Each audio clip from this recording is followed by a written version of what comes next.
BA honours আর pass course Calcutta University education সাবজেক্টের suggestion ভিত্তিক টপিক হলো শিক্ষার ব্যক্তিগত লক্ষ্য বলতে কী বোঝো।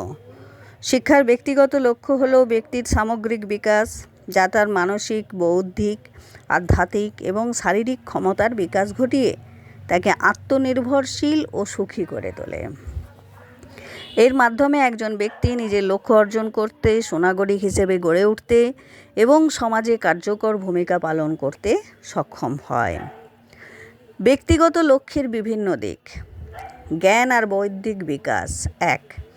ব্যক্তির মধ্যে জ্ঞান আর দক্ষতা অর্জন করা, যা তাকে পছন্দের বিষয়ে পারদর্শী করে তোলে এবং সমালোচনামূলক চিন্তাভাবনা ও সমস্যা সমাধানের ক্ষমতা বৃদ্ধি করে।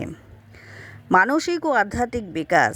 ব্যক্তির মানসিক ক্ষমতা এবং আধ্যাত্মিক জীবনের বিকাশ সাধন করা, যা তাকে আত্মসচেতন ও প্রজ্ঞাবান করে তোলে।